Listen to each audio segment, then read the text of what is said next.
श्री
गुरुदेव दत्त। स्वामी समर्थ महाराज की जय। जय शंकर। आषाढी कार्तिकी वारी महामंडळ जबलपूर यांच्या वतीने वारी उत्साहाची या शीर्षकाखाली आज बोलण्याचा प्रसंग आहे। आतापर्यंत आषाढी वारी कार्तिकी महामंडळ जबलपूरनी 1 वर्षाचा स्तुत्य उपक्रम केला, याबद्दल त्यांचे मनापासून अभिनंदन आणि भगवंताची त्यांच्यावर निर्हैतुकी कृपा लाभो। अखंड त्यांचं कार्य अविरत सुरू राहो। वारी, पहिला अक्षय वा आणि दुसरा री। कशाला वा म्हणायचं तर भगवंतानी दिलेल्या प्रत्येक गोष्टीला वा म्हणायचं आणि त्या नामाची री ओढायची, त्याला वारी म्हटलंय। आणि वार ई म्हणजे आपल्या दुर्गुणांवर वार करून ईश्वरापर्यंत पोहोचायचं। आता तो उत्साह असतोच। जिथे संपे दाह, जिथे संपे संदेह, तिथे वाढतो उत्साह। उत्साह म्हणजे आत्म्याला त्याचं जेव्हा अन्न मिळतं आणि खुराक मिळते आणि तो परमात्म्याच्या मार्गावर धावायला लागतो, तेव्हा तो स्वतंत्र असतो आणि तो उत्साह त्याचा उचंबळून येतो। हा उचंबळून आलेला उत्साह जेव्हा समूहात घडतो तेव्हा त्याला वारी म्हणतात। एकट्याने सुद्धा जातात। सगळ्यात पहिली वारी शंकराची आहे। आपण नशीबवान आहोत की आपल्याला महाराष्ट्रामध्ये ही फार मोठी परंपरा मिळालेली आहे। आणि पंढरपूरची वारी आहे। जाता पंढरीसी सुख वाटे जीवा, आनंदे केशवा भेट साची। त्यावेळेस निसर्ग बहरलेला असतो, सगळीकडे पाणी आल्यामुळे हिरवंच हिरवं असतं। हिरवा रंग शांतीचं प्रतीक आहे आणि त्या शांततेच्या प्रतीकामध्ये टाळ, मृदुंग, घोष आणि सगळ्या चालणाऱ्यांचं अनुशासन दिसतं की जिथे सगळी यंत्रणा जरी कामाला लागली तरी देखील तिथे कुठे पोलीस बंदोबस्त नाही, खायची तमा नाही, काही नाही। प्रियतमा जर विठ्ठलाला म्हटलं तर खायची प्यायची तमा कशाला। म्हणून अगम्य अशा या वारीचं हे उत्साहाची वारी घडते आहे आणि त्या निमित्ताने जगापर्यंत आपल्या मराठी संस्कृतीचं, भारतीय संस्कृतीचं, सनातन धर्माचं वैभव, पताका, दिंडी ही विश्वापर्यंत पोहोचते। हे कार्य तेव्हाच होऊ शकतं जेव्हा दृष्टिकोन विश्वात्मक राहतो। जर दृष्टिकोन विश्वात्मक नसेल तर दैदिप्यमान नारायण संकल्पाचं कार्य होऊ शकत नाही। तेव्हा माझी कळकळीची सगळ्यांना विनंती आहे की त्यांनी या वारीचा उत्साह घ्यावा, भरभरून लुटावा आणि अत्यानंद घेऊन आयुष्य जगावं। श्री गुरुदेव दत्त। स्वामी समर्थ महाराज की जय। जय शंकर। ओम पूर्णमदः पूर्णमिदं पूर्णात् पूर्णमुदच्यते पूर्णस्य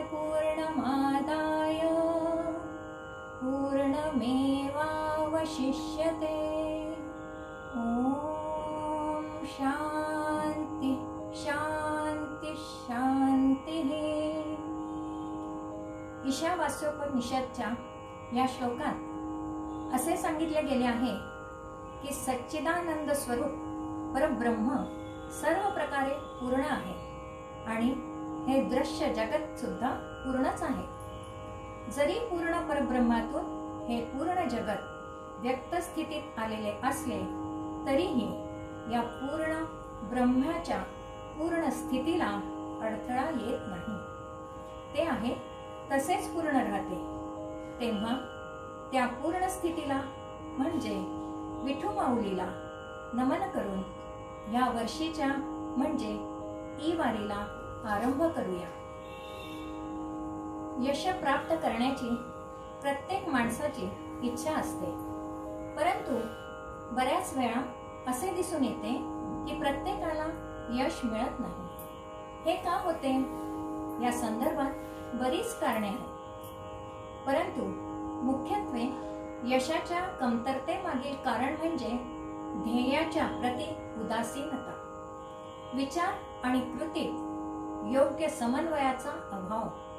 इतकेच नव्हे तर यशप्राप्तीसाठी निरंतरता सुसंगतता असणे हे फार महत्त्वाचे आहे, कारण त्याशिवाय प्रगती करणे शक्य नाही। सरते शेवटी त्या शक्तिमान ईश्वराचा आशीर्वाद असणे तर आवश्यक आहेच, आणि मात्र जेव्हा हे सर्व जुळून येते तेव्हा घडून येतात ते आषाढी कार्तिकी वारी महामंडळाचे प्रकल्प। या मंडळाची स्थापना जरी यशप्राप्तीसाठीच्या उद्देशाने झाली नाही तरी विविध प्रकल्प हाती घेऊन या मंडळाने ते यशस्वीरित्या राबविले। त्यासाठी विठ्ठलाचा आशीर्वाद पाठीशी आहेच असे माझे ठाम मत आहे। या प्रकल्पासाठी श्री सदानंद गोडबोले आणि श्री संतोष गोडबोले जबलपूर आणि त्यांचे सर्व सहकारी यांचे मी डॉक्टर सौ क्षमा मांडवीकर जबलपूर सर्वांतर्फे मनपूर्वक अभिनंदन करते। आज आषाढी कार्तिकी वारीच्या दिवशी कार्यक्रमाची सुरुवात होत आहे। जबलपुरातील एक नामवंत गायिका डॉक्टर नेहा उपाध्ये यांनी गायलेल्या अभंगाने त्यांना संगत करीत आहे संवादिनीवर श्री पंकज कायंदे, जे स्वतः एक उत्कृष्ट गायक आहे, आणि तबल्यावर संगत करीत आहे जबलपूरचे नामवंत श्री धनंजय परांजपे। कार्यक्रम तर विठ्ठलाला समर्पित आहे, पण प्रारंभी श्रींच्या स्तुतीने होणार। पण संतांची किमया अशी की संत तुकाराम म्हणतात, ओंकार प्रधान रूप गणेशाचे, हे तिन्ही देवांचे जन्मस्थान। अकार तो ब्रह्मा, उकार तो विष्णू, मकार महेश जाणी येना। ऐसे तिन्ही देव जेथोनी उत्पन्न, तोहा गजानन माय बाप। म्हणजेच ब्रह्मा, विष्णू आणि महेश असे त्रिदेव ओंकार रूपात सामावले आहेत, आणि ते स्वरूप पांडुरंगात गणपतीतच नव्हे तर आपल्या प्रत्येकाच्या उपास्य देवतेत सामावलेले आहे। तर प्रारंभी डॉक्टर नेहा उपाध्ये सादर करीत आहे ही गणेश वंदना।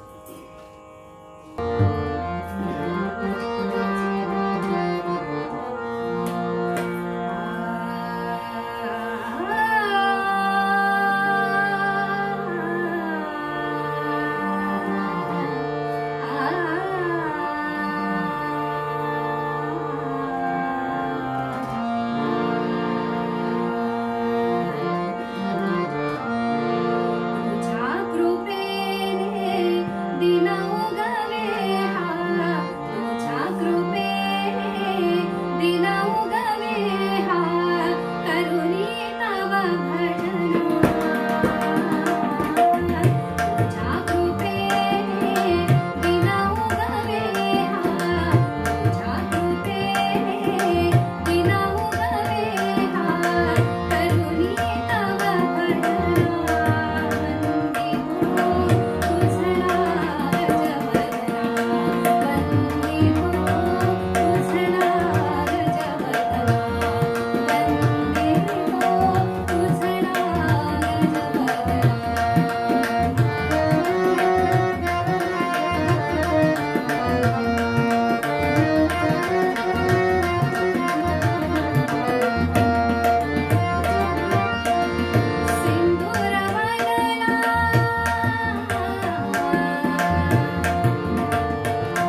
रामचरित मानसच्या उत्तरकांडात गोस्वामी तुलसीदास सांगतात, कलिजुग केवल हरिगुण गाहा, गावत नर पारवहत भवत ठाहा. म्हणजे कलियुगात सर्वत्र मानसिक अशांती, रोगराई, भय, ताण हे राहीलच आणि हरिनाम स्मरणाने मनुष्याच्या कष्टातून मुक्ती पण होईल. सद्य परिस्थिती अशीच आहे. उपचार यशस्वी होत आहे, पण मनातील भीती मात्र हरिनामाच्या स्मरणानेच जात आहे. आपल्या संत भूमीवर असेच एक संत झाले आहेत, संत चोखामेळा. यांना विठ्ठल नामाचा झरा सापडला होता. त्यांची पंढरीची वारी कधी चुकली नाही. महाद्वारी चोखामेळा, विठ्ठल पाहतसे डोळा, अशी त्यांची अवस्था होती. ते म्हणाले, पंढरीचा बाजार व हाट वैशिष्ट्यपूर्ण आहे. इथे भक्ती आणि ईश्वराची कृपा यांची देवाणघेवाण होते. सारे भक्तजन या बाजाराच्या निमित्ताने एकमेकांना भेटतात. कुणीही यावे आणि या भक्तिरंगात आकंठ भिजून पावन व्हावे, असे ते सर्वांना आग्रहाचे निमंत्रण देत आहेत. ऐकूया ह्या आशयाचा संत चोखामेळा यांचा राग भीम पलासीतील हा अभंग. टाळी वाजवावी, गुढी उभारावी.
वैशाख कृष्ण दशमी संत मुक्ताबाई यांची ही पुण्यतिथी. संतांची पुण्यतिथी अधिक महत्त्वाची असते, कारण त्या दिवसापासून त्यांचे कार्य खऱ्या अर्थाने जनमानसापर्यंत पोहोचते. उपेक्षा, उपहास, अपमान आणि समाजामध्ये असलेले जाणीवेचे अज्ञान यामुळे ज्ञानदेव उद्विग्न झाले होते. तेव्हा स्वतःवरच रागवले होते आणि ताटीचे म्हणजे झोपडीचे दार लावून आत बसले असता मुक्ताबाई ज्ञाना ताटी उघड, दार उघड म्हणून हाक मारते आणि दार उघडत नाही असे लक्षात येताच 11 अभंगातून ज्ञानदेवांशी संवाद करते. उपदेश नाही तर हा विश्वकल्याणाचा संवाद आहे. ऐकूया संत मुक्ताबाईने रचलेला हा ताटी अभंग.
वारकरी संप्रदायामध्ये भजन कीर्तन जितके अनादी आहेत तितकेच मृदुंग, चिपळ्या व टाळ ही वाद्ये पण. वारकरी म्हटले की आपल्या डोळ्यासमोर टाळ घेतलेली व्यक्ती उभी राहते. टाळाशिवाय अभंग अपूर्णच आहे. म्हणून टाळावर अनेक अभंगही आहेत. विठ्ठलाच्या भक्तीत तर टाळ मृदुंगाचा समावेश असतोच. पण गेल्या 10-12 दिवसांपूर्वी नांदेड जिल्ह्याची एक बातमी ऐकली.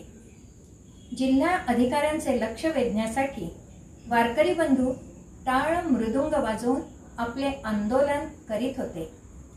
ईश्वर केव्हा कोणत्या रूपात येईल हे जितके खरे आहे तितकेच कोण कधी स्वतःला ईश्वर तुल्य समजू लागेल हेही तितके सांगता येत नाही. असो, सर्वांना सद्बुद्धी लाभो ही प्रार्थना करून आपल्या स्वरात डॉक्टर नेहा उपाध्ये आता टाळ मृदुंगाचा नाद दुमदुमीत पुढील अभंगाद्वारे प्रस्तुत करीत आहे.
वर्षी उत्साहाची वारी या कार्यक्रमात आपण आता शेवटल्या टप्प्यात पोहोचलो आहोत।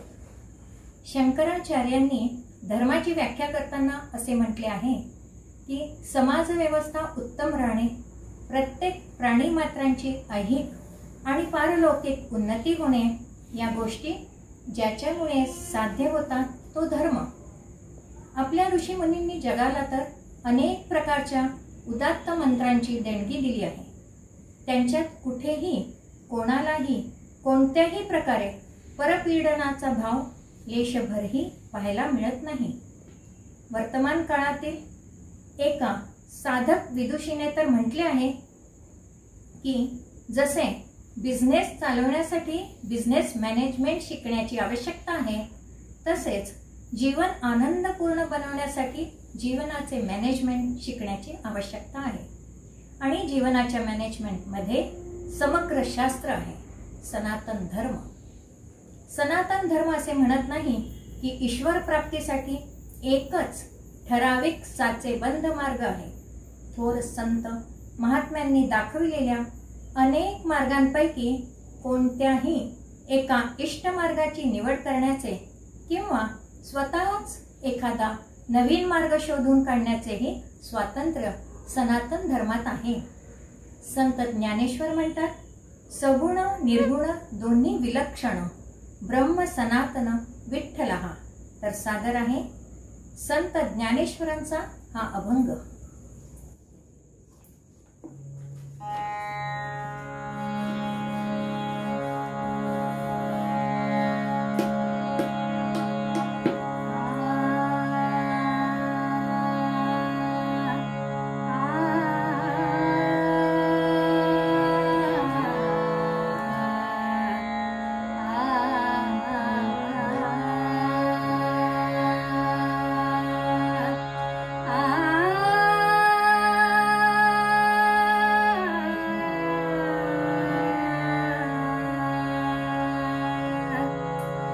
सगुण निर्गुण